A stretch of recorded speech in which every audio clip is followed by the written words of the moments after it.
It's the secrets that make us sick.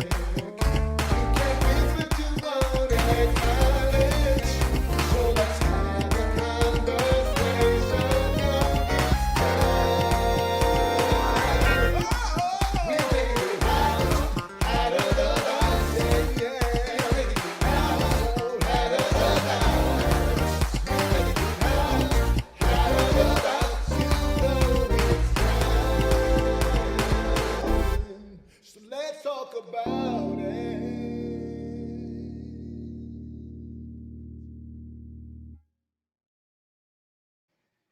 Well, hello, everybody. It's Tuesday night, and you know what that means. It's time for Outside the Box with Dr. Roy Bright. I am really excited to have you here and to have you on this. We were going to go to a new subject, but God really impressed upon my heart to expand this conversation about surviving loss. And last week we spoke with Minister Susan McQueen, and she gave us just an enormous amount of information about loss and how it affected her and her family. And I decided to ask her daughter, Sharian McQueen, to come online today and talk with us and share loss from her perspective, how it affected her, how it affected their family from her point of view. And she graciously agreed to come. I'm telling you, this is going to be some amazing conversation and information. If you have not listened to the first part, please go back and listen to it. But tonight, let's bring on Miss Sharian McQueen. Hello, Sharian. How are you? I'm great. How about yourself? I'm doing well. I'm doing well. Thank you so much for agreeing to um, come on and share with us. I know that the burden of loss is heavy, and the fact that you are willing to talk with us tonight is amazing. So, hey, Paul, and hey, Luetta, and all those others who are watching. So, let's just kind of kick it right into gear. Last week, your mother was on, and she shared with us the the story of how your brother died and what kind of toll that took on her and the family and the emotional kind of turmoil that brought her through the level of depression and the things that she did. She even went so far as she shared about pointing a gun, your dad waking up with a gun in his face. I mean, she put it out there. And as I shared with you when we talked, that I have been bombarded with people who have come on, who have sent me messages saying how much that really helped them in terms of her openness, her willingness to really talk about the issue, not gloss over it, and how um, it really gave them some relief, some sense of how to process their own grief, and even how it made them view her kind of differently in retrospect, because she shared, hey, Richard and Shay and Beatrice, because she shared that she knows that she was not kind to people during that time, and how that I'm sure that came across to folks, and they got an impression about who she was based on her moment of hurt, and how, and I'm gonna say this, how unfair, sometimes it is for people to judge you when you are at your point of weakness, at your point of low, and that they don't understand your grief, so they don't make room for your grief. Hmm. I want you to share um, kind of your story. So um, she told us that he was hit by she was on the phone with him. He was hit by a car.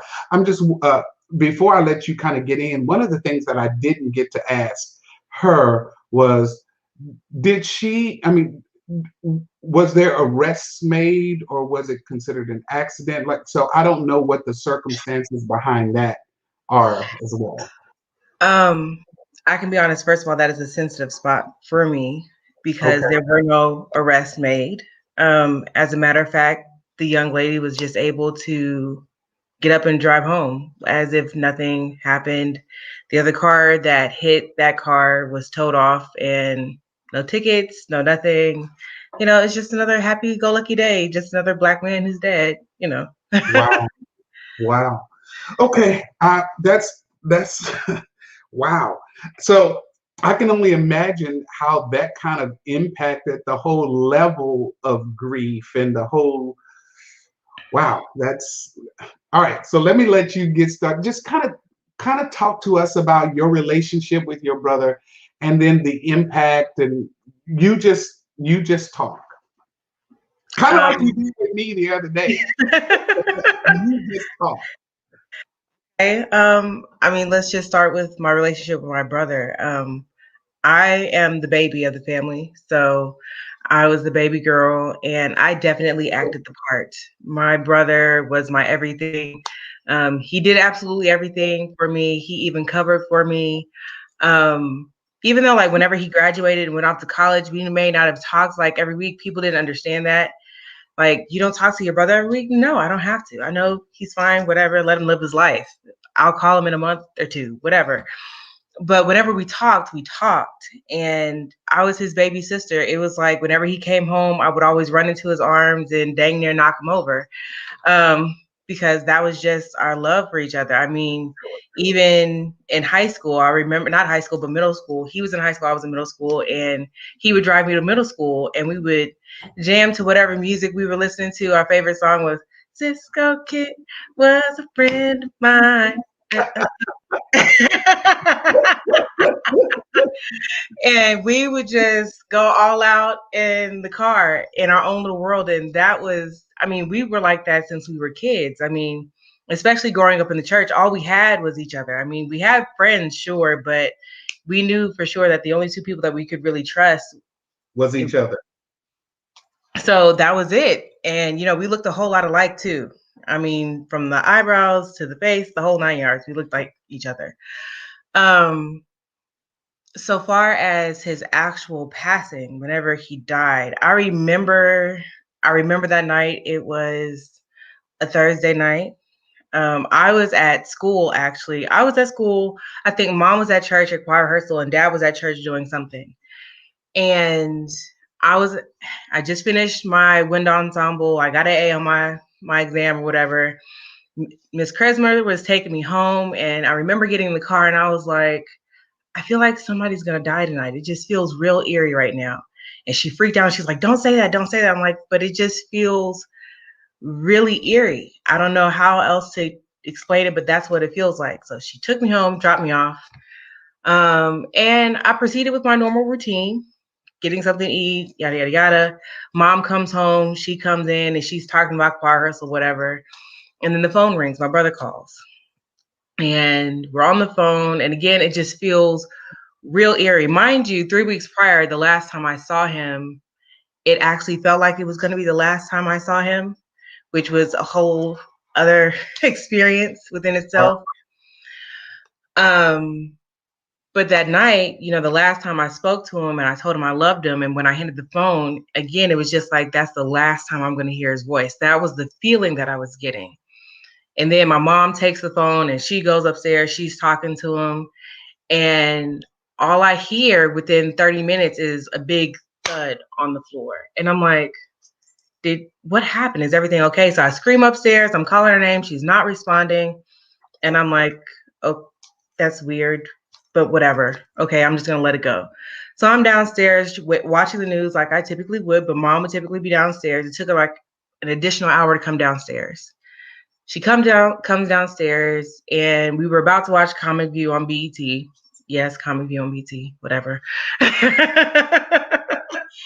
um, I know about those days. It was a great show. I don't care what people say. It's a great show. Anyway, um, we didn't watch it because it was just like we just felt so unsettled. So we tried to go to bed.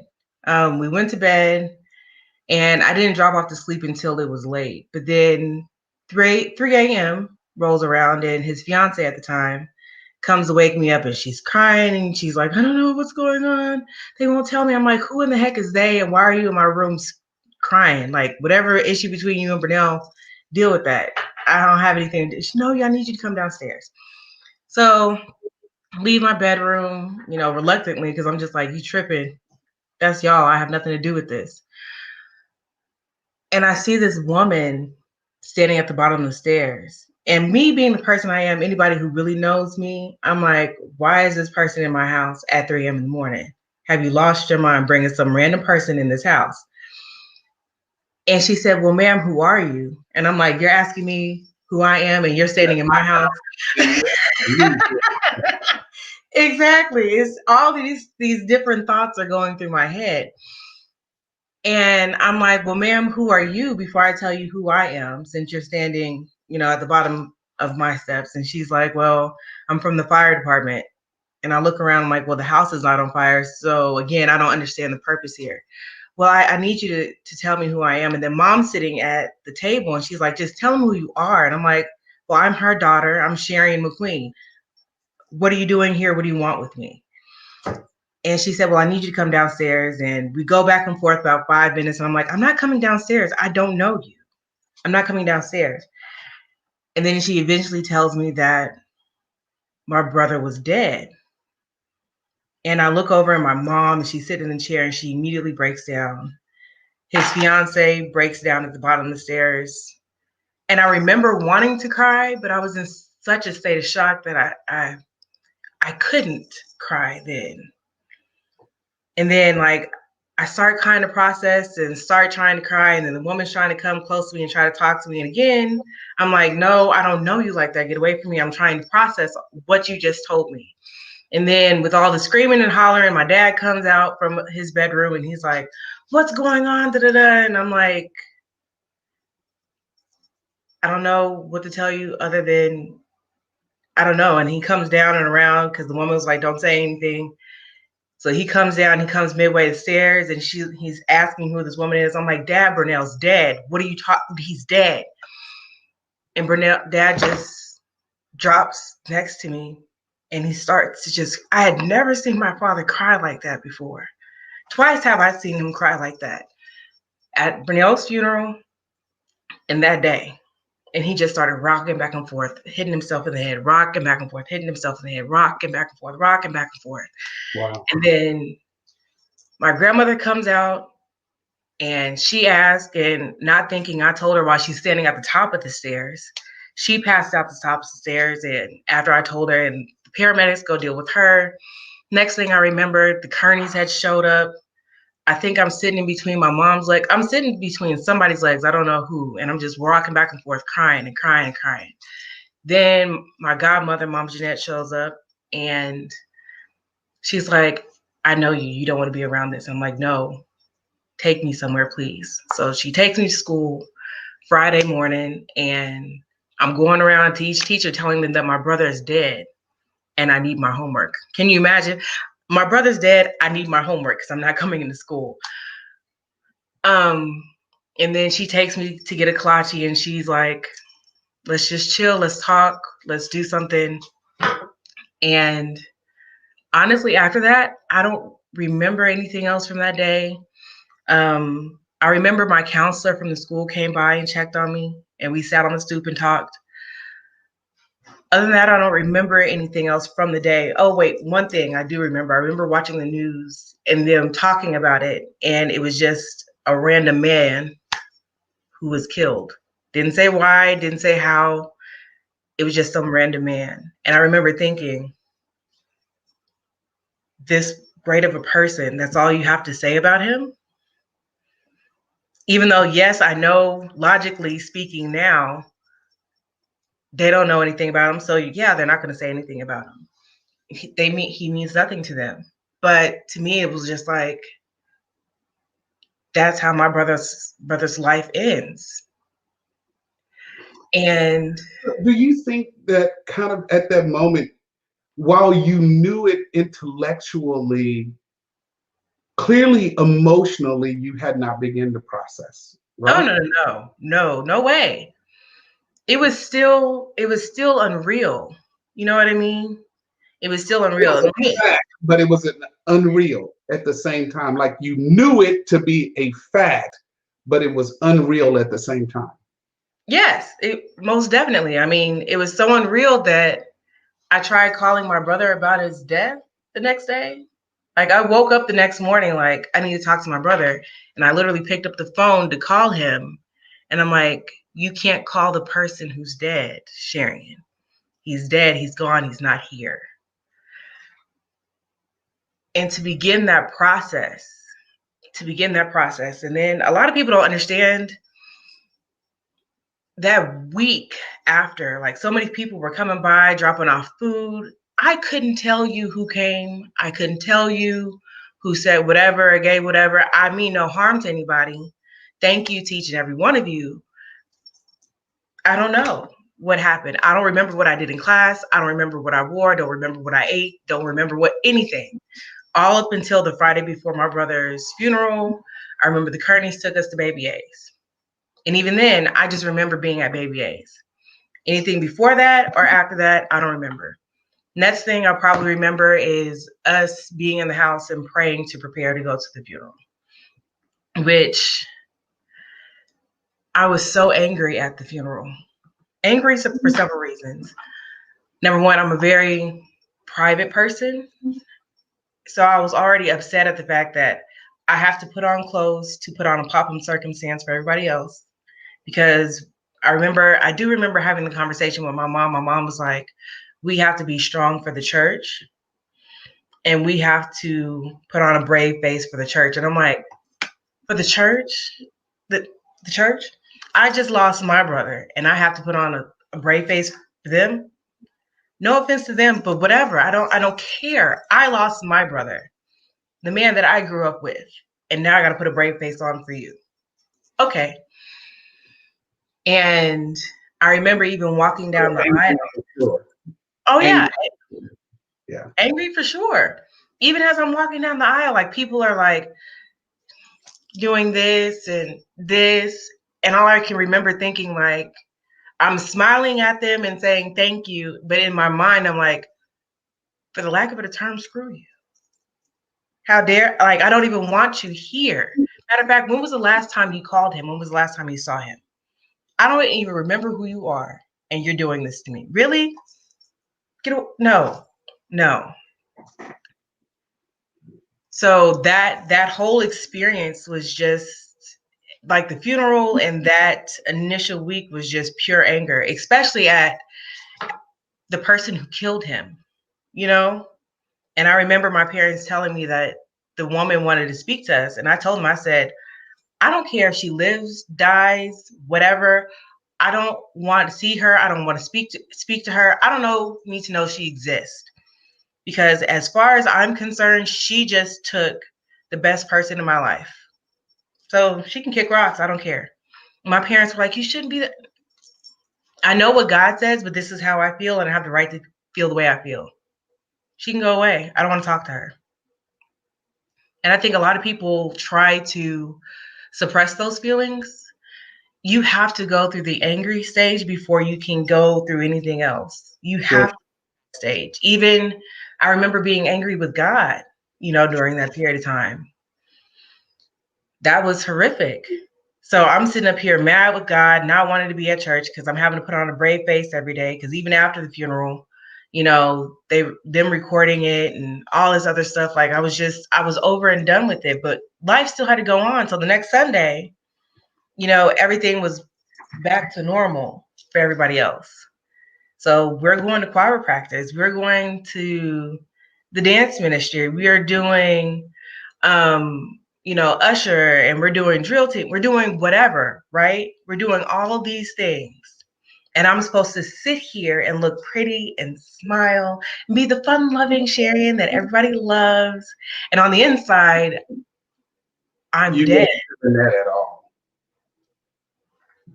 I couldn't tell. That was so that's the other thing. I don't think a lot of people realize that all three of us were graduating at the same time. So my dad was graduating with his doctorate. My mom was graduating with her master's, and I was graduating from high school on my way to college. And I remember looking at all of us one day and just thinking, we are zombies walking around here, putting on a facade for literally everyone, whether it was at school, at work, whatever. It was just a pure facade for everybody else. So 3 months after my brother passed, I'm on my way to college. Mind you, barely making it through high school at that point, because I remember about to flunk English. I don't know if her mom remembers this, but I almost flunked English just because I forgot to turn in a paper. And he was like, look, I'm sorry to tell you, but I need this paper or else you're gonna flunk and you're not gonna be able to go to college. So I remember staying up all night turning in a paper so I don't flunk out of high school. Wow. And then it wasn't even like I had any time to process anything. I had 4 months, 4 months with my parents, which, I love my parents, I respect my parents, but because they were grieving, they couldn't be there for me. You know what I mean? Though in those 4 months, I needed time to at least to kind of process my brother's death, but I couldn't say my brother's name. Pictures of my brother, they were still up, but specific ones that were really special to us were turned around, for nobody to look at. His room, I remember me and my mom getting into a fight because she wanted to take everything out of his room. And I was like, no, don't. I mean, how? He's already dead. He's already dead. Please don't take his stuff. That's all that I have of him right now, besides my memories. I need you not to take it, please. Hmm. And for her, it was just her trying to clear it out so it could be out of sight, out of mind, which I understand because that's It how was her processing her grief. Yeah. exactly. It was her way, but it was just like, I can't take that. And not having them at that moment in life was difficult. So difficult. Even now, anybody who knew me prior to my brother's death, I didn't date anybody. I didn't go out with nobody. That was not my thing. I have my brother for what? If I want something, I'm gonna go ask him or ask dad. What do I need you for? When my brother passed away, a young man who is a great person, I'm not speaking down on him, will never speak down on him, wonderful person. He asked me out 3 weeks prior to my brother's death. I told him no. He asked me, I got out again on the day of my brother's funeral, because we had been talking for like a week, and we started dating. A month later, we were engaged. Had my brother not died, none of that ever would have happened. Not to say that he's a horrible person again, but he just is not the person for me. And my parents were in such a state of shock that, they kind of didn't process any of that until other people were looking at them like, your daughter is about to get married before she goes to college. Hello, no, this is not about to happen. No, wake up. You got to do something. So they made sure that I was in college, gone, June. I don't remember registering for anything. I don't remember any of that. But they made sure everything was done. All my stuff was packed up and I was gone. Which on the one hand was good in the sense of I didn't make a choice that I would have regretted for the rest of my life. But on the other hand, I spent the next, really, to tell you the truth, I'm just now really starting to feel like my old self again. I mean, imagine 13 years and I'm just now getting to a point where I feel like the person who existed before my brother. I've had moments where I felt better, but never like this. But it's taken 13 years of healing and processing a lot. And really, while I was off at college, I didn't process anything. That was I, kind of my next kind of question is like, what was that process like? You're at school. Um, did you finally deal with it? Did you finally kind of get it out? Uh, did you fail out? Did you flunk out? Did you misbehave? Like, what was the process dealing with that when you were at school? while I was off at college, to be quite honest, the first year I was engaged and I did great my first year. I was able to make it through my first year. I had 4.0. Whole church celebrated, yada yada. It was great. Um, my sophomore year, I had broken up. The fall, I had broken up with my fiance at that point. Um, I had known this other guy um, since my freshman year, and we were friends then. And we had kind of been talking, and then we started dating the beginning of my sophomore year. And I remember the first year of our relationship, everything was fine up until I failed physics, which, by the way, again, I was not, I was all A and B student my entire life. F, I didn't understand what that meant. So not only was I dealing with the fact of being a failure at that point, but I still hadn't processed anything about my brother's death. You know, people would ask me about him. I remember girls, I had a picture of my brother. As a matter of fact, it's this picture right here. My favorite picture of him. I had that picture on my desk at in college, and girls would come in. Ooh, who is that girl? Is that your boyfriend? No, that's my brother. Ooh, when is he coming here? He's not. When can we go see him? I mean, you can, but I doubt that you want to. Wow. and, and eventually, like, they would ask, why can't we see him? I'm like, well, because he's in Cook Walden. Where's Cook Walden? It's a graveyard. Why is he in the grave? He's dead. And, you know, because and that was my way of trying to tell people without being offensive that he was deceased. And when I would tell people, like, their face would just, I'm so sorry. And then it was this whole other ordeal. And you didn't want that. That was not what you wanted. Ever. I hated it. Matter of fact, I remember even being in college, like, people from the church, they were just trying to check on me and be loving and caring in a way, by calling me on the anniversary of his death. And I'm like, I'm trying to prepare for school and take care of things. And now you're calling me about my brother's death. Thank you for reminding me. I had forgotten about it, but now I remember. Great. Thanks. Appreciate it. No, not really. But saying all that to say, going back to the initial point, when I hit that first failure, it was like things started coming loose. And then the relationship that I had at the time, things hit a rocky point. So things got even worse. And I remember there was one night, he just left to go be with his boys. You know, there was not that big of a deal, but I wanted him to stay. And he didn't. And I remember losing it in my room.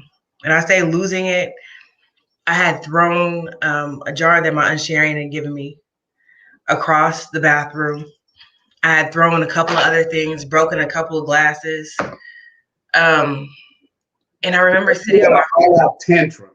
Yeah, I did. I had an all-out tantrum in my bathroom, in my room, by myself, crying on the floor. And I remember my friends at the time not understanding what was really going on,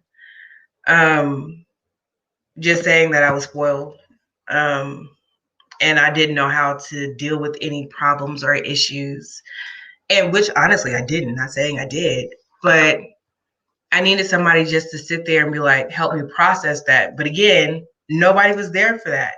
And as a matter of fact, I remember all throughout college trying to have moments of trying to process it, but I needed to graduate. So I didn't have time to stop and process. Even when I was trying to talk to my parents about it, they still hadn't gotten to a point to where they could talk about my brother yet. Now, mind you, we're talking about 2 years into his death. Nobody's talking about it. So that's my sophomore year. My junior year, still not processing. Same thing for my senior years because I took internships. So that pushed my dates around. I took 3 internships. But my performance level, had my brother been living, the GPA that I graduated with, I never would have graduated with. But because he was not there and I had not dealt with failure before, and I could not really talk to my parents about experiencing failure and experiencing my brother's death, I flatlined. I flatlined. And my self-esteem dropped because my brother was my everything. You know, he was the one who told me I was beautiful. He was the one who got me gifts. He was the one who would call me on Valentine's Day and my birthday and do all those special little things to make me feel great and special. So I went through that process of trying to figure out, which also meant making poor choices with men. That was an experience within itself because, again, the man that I would have talked about that with and felt comfortable talking about that with was dead and gone. And I no longer had a man to talk to. I mean, yes, my father is very present in my life, but what girl with any sense would talk to her father about dating some man while he's paying for her college? Like, no, that's not the conversation you have. Do you think so? One of the comments that came in, and I want to ask you: do you think you were cling and I think the word is clinging, that they were getting to clinging to him, meaning this guy, and maybe even the other guys, because your brother was gone and you needed a shoulder to lean on, you needed somebody present for you? Yes, that was exactly it. I was always consistently and constantly trying to fill that void of him not being there. I needed somebody else there to kind of build me up and to encourage me when I was down. Not realizing that really the only person I really needed was Jesus. And yes, I grew up in the church, but again, it's one thing to hear it, and it's another thing to actually live it and experience it. And having to even go through that process of learning how to really lean and depend and trust in God. For the first like three years of my college experience, I did not go to church because I refused, because that's where a lot of my church hurt came from, especially after my brother died. I mean, the things that people said about me after my brother died was beyond hurtful, especially from the people that I really thought loved me, people that I grew up with, but they're out here calling me outside my name, saying things about me that wasn't true. Even if I had people in Prairie View that watched me, that would kind of report back to other people saying, "Oh, we saw Sharon at a party," which all my friends can tell. I maybe went to 3 clubs my entire life. I did go to house parties, did do that. But what difference would it make? I was in college. I should have had that experience without having church members on top of me trying to go through my emotions about my brother bashing me because I'm living the college experience. And so when you said kind of church hurt, what do you mean? Being a pastor's daughter, forgive me if I've offended anyone, is awful.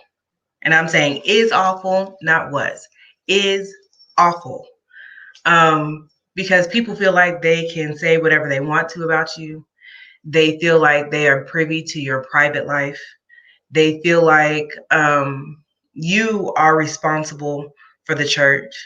And they feel like they can put all these expectations on you. With that being said, that comes with them talking about the way that you dress, them talking about your hair, them talking about, who you're dating, who you're not dating, how you're doing in school and what you're not doing in school. My favorite is always when they love to try to go tell my parents on me when that I've said something to them that they didn't like or they disagreed with. So now they're gonna go tell mommy and daddy. Okay, go tell them. And I will gladly, politely, and respectfully tell them I'm not doing that, because they don't have a right to my personal and private life, nor do they get to judge me on something they have no idea what's going on in my life. And that was real for you? That really happened to you? Like that kind of stuff, really? Yeah, it does, and it did. And it's kind of back then, because I didn't have any self-esteem. Like, I had lost all self-esteem. Let's be frank, it was gone. When my brother died, my self-esteem at that time died as well. Wow. So anything that anybody ever said to me, it hurt just that much more. And as time progressed, the person who I was before my brother died and the person I am now didn't exist. It couldn't exist, because I was just so broken. I mean, I think about the day that I graduated from college. I remember my Uncle Joel looking at me like, you don't have any cords around your what is it called? The gown. Mm-hmm. And I was like, yeah. No, I don't. I just graduated. I remember like thinking, yeah, I graduated. Whoop-de freaking do, my brother's not here. I'm still broken. I feel like nothing. And that's what I honestly felt. My graduation day, I felt like nothing. 7 years later, and I still felt completely and utterly empty. Like, processing his death during college was not a thing. Not a thing. It wasn't until after I moved back home that I really started processing my brother's death. And that was because I had no choice then, because I'm in the house with the people that we shared those experiences with. And I think that was kind of for all of us. I mean, that was the first time that we were all in the house together after my brother's death. And I think that's when that was the first Christmas that I was home. Well, actually, a couple of Christmases prior to that, I take that back. I remember looking at my mom and saying, hey, I'm still here. I know my brother's gone. Did you feel like that maybe she or they forgot you because? Oh, they did. It wasn't a question. And I don't hold that against them, but they lost their son, their only son. And I was non-existent. Was there anger towards them because of that? Initially, yeah, of course. For a long time, I hated them for that. I did. But I had to realize I had to give them grace and space and understand that they had to process their feelings the way that they processed them. And God has a purpose for everything. So I needed, honestly, it's like I would not be the woman I am today had I not had that complete and total separation from everything and everyone in that manner. So with that being said, it's just I hated them for that at that time. Yes, I don't anymore, because I understand where they were, but it definitely hurt me to come home. And even my mom, poor thing, she would get our favorite things mixed up. I hate chicken rice. Hate it with a passion. I hate boiled chicken. Don't like it. But I would come home and she would have made chicken and rice. I made your favorite, and I'm like, this is not my favorite. And I've told you several times, this is not my favorite. Stop making it. And even to the point of like, whenever I was home, you know, my father is always out doing multiple things, right? But there was things that still need to be done at home. But when my brother passed away, those things that he used to come back home and do, guess who was now responsible for it? Wow. Me. And I still deal with a lot of that because I'm the only child. So when they get old, who takes care of them? I do. So with that, there was another level of independence that I've learned. And I was already kind of like a stronger personality. It became even stronger after my brother's death. And in the dating world, that is very difficult to kind of balance, not suppress, but balance. Because no, you're not about to just say anything to me. No, you're not about to just do anything. I need to know and understand that you're going to have a conversation with me. And if you can't have that, there's no point in you talking to me. And that attitude is the attitude that I would give to them. And I would wonder, why are they having an issue? I figured men would appreciate that. Not a thing. Not a thing. So learning how to still be strong, but still be feminine, it was a thing. It still is a thing a little bit. Did you go to professional counseling at all? Not initially, not until I got back home. When I came back home, I've been home for maybe a year and a half, maybe 2 years. And I gotten to the point to where I wanted to kill myself. I remember being at the church, and really not even at the church. I was getting something done in my car, and the young lady who picked me up to take my car in, I remember her looking at me crazy because I was rocking back and forth. I was crying. I was a hot mess. And I remember going to the church, and I remember sitting there and just staring out the window thinking, I could throw a chair through this window and jump out of this window and end it right now. Wow. Wow. And a lot of people don't understand, like,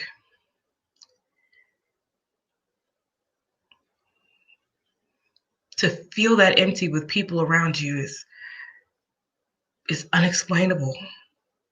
Wow. And the only thing that prevented me from doing that was just the thought of like the fear of like, well, I know that God has control of that. So if I kill myself, does that mean I go to heaven or hell? And I'm like, I want to see my brother again. So we have to try to do something different. So I called my dad and I was like, I'm ready to kill myself. I called him and those were my words to him. He dropped the phone, came to the church, and was like, we're getting you help today. And that was the first time that I received counseling about my brother's death. And that was at least a decade after. Well over a decade after. Wow. Sherry, that's heavy. I don't know how to, I don't even know how to respond. I'll just let you keep talking. I don't know what to say. I mean, and it just comes from the pressure of having to always put on a facade. As the pastoral family, there was no such thing as breaking down. No such thing. And it was like, every turn that I tried to break down, if it wasn't my mother, it was a church member, it was somebody when I was still in high school, it was a teacher. When I was in college, it was a professor, a friend. It was somebody always telling me, you can't break down because nobody else can handle your issue. Which again, that is true. They can't. No one person can handle all of that. No one person can. But I still should have gone to counseling long before the time that I did. I still should have done other things, like even just simply as writing. Just writing down everything that I felt in those moments and trying to really process all of those feelings to really get through that. And that's really where the change happened. When I finally sat down in a counselor's chair, because I really thought I was going crazy. I was ready to die. I just didn't want to be here anymore. And that's all I could say to her. And she was like, have you even talked about how you really feel about your brother's death? All the feelings that you've ever had about him. Have you really talked about your feelings? And my response was no. And she said, well, what we're going to do, we're just going to talk through all your feelings. Were you scared to do that? Were you prepared to do that? Was I prepared? No. But did I understand that it was necessary in order to live? Yes. Because it was like, when she told me, because when you're in that moment of like wanting to die, you think that nobody else cares about you. Nobody wants you around, especially I've talked to her about this already, but my mom would always say, why are you still here and he's not? Wow. What did that mean to you when she said that? Well, for me, it was like, so what you're saying is you wish I was dead and he was alive. Okay. Even that, I mean, that had to crucify you. It always did. Because of how you, obviously, how you interpreted that. It always did. It always, every time she would say it, or even things like, Brunel never did it that way. And I'm like, well, go wake him up then. Go get him. Go get him, because I'm who you're stuck with. Whether you like it or not, I'm here. So either you're going to accept it the way that I do it, or you're not. And did you feel like she was forced to have you?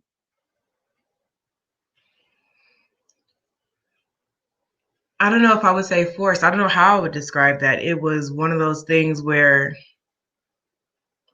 I guess for all of us, really, it's just one of those things. Brunel was just a magnificent person. And I don't know how in the heck he managed to do it. I really don't. But he managed to serve each and every one of us differently and to meet our needs where we were. And when he died, none of us knew how to deal with each other. Wow. None of us knew how to meet each other's need, nor did we know how to communicate it. So there was a period of time when I moved back home, like those first 3 years, Lord Jesus, they were rough for more than one reason. Because communication was not a thing in our house. It just wasn't. It was not a thing. So to figure out how to communicate with one another in love and not in anger and not in hate and not blaming ourselves or each other for his death. We have said, and we have to repeat to ourselves, his death is not our fault. His death was ordained by God. His death had purpose, and we could not have changed it nor controlled it. Because guess what? He was a grown man who made his own decisions. So you can't do anything about that. But what we can do is deal with each other and learn how to communicate. And that was part of what we're going to talk about your feelings. We're going to get it all out. That was kind of what this counseling was meant to do. And it did, just to hear myself say those things and to have a place to say, I hate my parents without somebody going, oh my God, you should never hate your parents.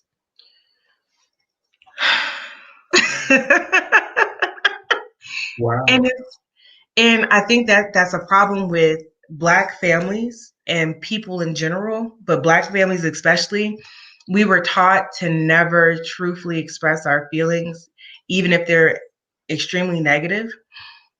My feelings about my parents at that time were extremely negative, even though they were doing the best they could with what they had. Absolutely. Absolutely. But guess what? My feelings were still valid. Absolutely. And I had the right to say, I hate them right now. Because until I could say, I hate you, I couldn't get back to the point to say, I love you right where you are.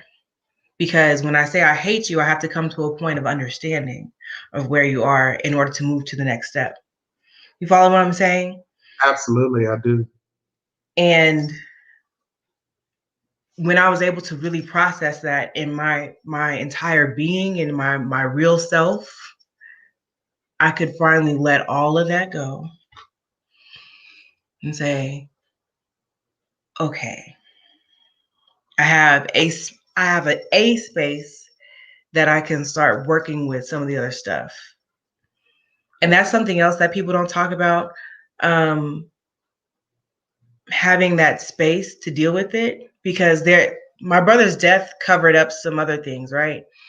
So there were issues and problems that I had prior to my brother dying. So for example, me not wanting to date men and me leaning on him for all of my confidence, that was a problem. But I didn't know that that was an issue until he died. So then I had to learn how to cope and deal with the issue that was already present prior to his death. So a lot of people look at the death and say, well, I don't want to deal with the emotion of the death. No, what you really don't want to deal with is all the other stuff that that person was already kind of covering up. And now you have to go and deal with all that junk because there's no one there to kind of help you hide all of that. Yeah. It's not in the secret anymore. It's out It's in the out in the open. So for me, I had to really learn how to gain or to engage that confidence that was already instilled in me, which took some time. And to figure out how to do it my way, because a lot of people wanted me to do it their way, which was another argument that me and my mother had all the time. Because even though people call me Mini Susan sometimes, I am not Mini Susan. I am Sherry Janae McQueen. That is who I am. And I'm not going to be Susan. I will never be her. And I love her to death, don't want to be. Because there will never be another Susan McQueen. As long as I live, there will never be another one. But I can't do what she does. And I tried doing what she did and almost died trying to do it. So learning how to process all of these things the way that I would do it and being comfortable with that and still accepting all those things from all the other people, because people still had opinions about how I would process my grief. You know what I mean? So like people felt like I should be in this ministry. I can't handle being in that ministry right now because I'm still dealing with my brother's death. And let me say this as well. Grief, you don't really get rid of it. You learn how to cope with it. It's always kind of there. Because you're always discovering something new about that death. I feel like now that death is a way of growing, right? It's a gateway to new growth, new life, new beginnings. And once we can look at it that way, once we can look at the death of a person, whether it was expected or unexpected, looking at it as growth and new beginnings, we can really begin to work through all those emotions with a different mindset. It's no longer a burden. It's a desire to get to work through it because I want to get to the next phase. I want to grow. I want to be a new person. And so, what do you think the end result of the counseling that you participated in? How do you think? What was the greatest outcome? Where are you now? And I think this month is the same month. It's 14 years this month, right? February. Yes. So where are you now? Where am I now? Gosh, where am I now? I know that's kind of a broad question. I mean, there are parts of me, like there are things that I talked about that that I had before my brother that I've kind of returned, and I'm kind of glad that they returned. I was always a perfectionist, but I've changed it now from being a perfectionist to just being really organized and allowing myself grace when things fall out of place. So we've learned how to balance that. I am definitely, for my brother's death, I am definitely more loving than I was before he died. He was the nice one. I was the mean one. I still didn't, still not that good with people in the sense of I'm not always warm depending on who I'm meeting. Oh, you've always been warm to me. But it's you. I am warmable, I guess. Exactly. Well, a lot that's strange that you say that though. A lot of people will always tell me, but you're always warm. And I'm like, I'm glad that you feel that way because it's something that I've been working on and I consistently work on. Because no matter how I feel, I still need to be personable and warm to others and loving towards others. And that was my brother's thing. That was like his mantra, his motto. He was like, even if that person really disrespected you and really did you dirty, God mandates that we love them in spite of. We have to love them for who they are. And I've really taken that on. Even on my job, I'm a teacher. And I have some students, that can work a last nerve.